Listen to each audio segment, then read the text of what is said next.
In this video I'm going to turn on the washer for mixed fabrics mode. I really have a mix of fabrics of different colors, different materials, but generally they cannot go above the 40 degrees Celsius. So let's turn the washer on.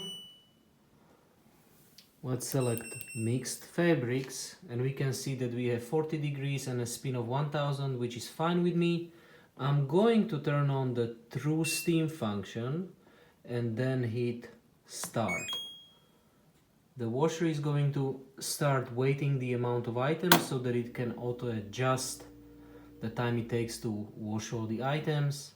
The washer is now done weighting the items. It determined that it's going to take 1 hour 21 minutes, and good luck to my colors and fabrics that they come out nice and clean. This is the current view from my LG Smart Think app. It's showing that the mixed fabrics mode is currently running, the time it takes to complete, and the settings that I selected: 40 degrees, spin of 1000, plus you can see that the steam function is turned on.